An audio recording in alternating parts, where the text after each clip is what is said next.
কবিতাৰ শিৰোনাম তুমি কাষত নাই। কথা গোবিন্দ কৃষ্ণ মাধৱ। আবৃত্তি খিলাং ৰঞ্জন।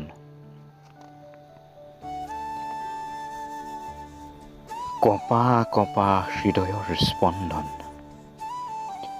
জৰ্জৰিত হৃদয়ৰ অনুভৱ। গোপন এটি নিস্তব্ধ কোঠালিতে বেবেৰি বাং এমুঠি শব্দৰে মই আৰু মোৰ নীলা ডায়েৰী। মই লিখিব ল'লেই শব্দবোৰে প্ৰশ্ন কৰে, মোৰ প্ৰেমৰ কবিতাবোৰনো কাৰ বাবে? মই চকুলো টুকিলেই দুচকুৱে প্ৰশ্ন কৰে, প্ৰেমেৰে সজা হৃদয়ত বেদনাবোৰনো কোনে সিঁচিলে? উত্তৰত তুমি কাষত নাই।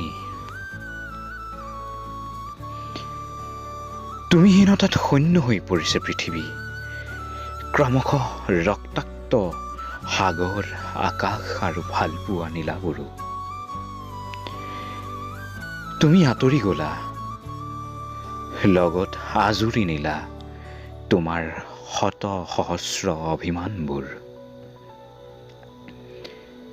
ফাগুনৰ বৰষুণত একেলগে তিতিবলৈ, উজাগৰি নিশাত সপোন ৰচিবলৈ তুমি কাষত নাই।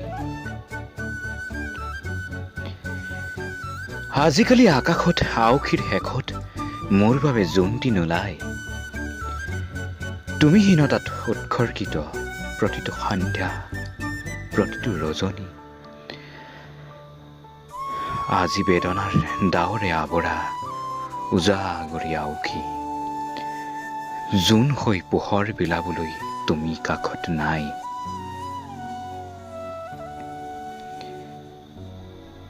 তুমি যাওঁতে মোৰ সকলো নীলা, হাঁহি, সপোন, শান্তি, আশা, পোহৰ নীলা, আনকি মোৰ ছাঁটো। কিন্তু তোমাক জানো নিব পাৰিছা? নিব পাৰিছা জানো তোমাৰ স্মৃতিবোৰ?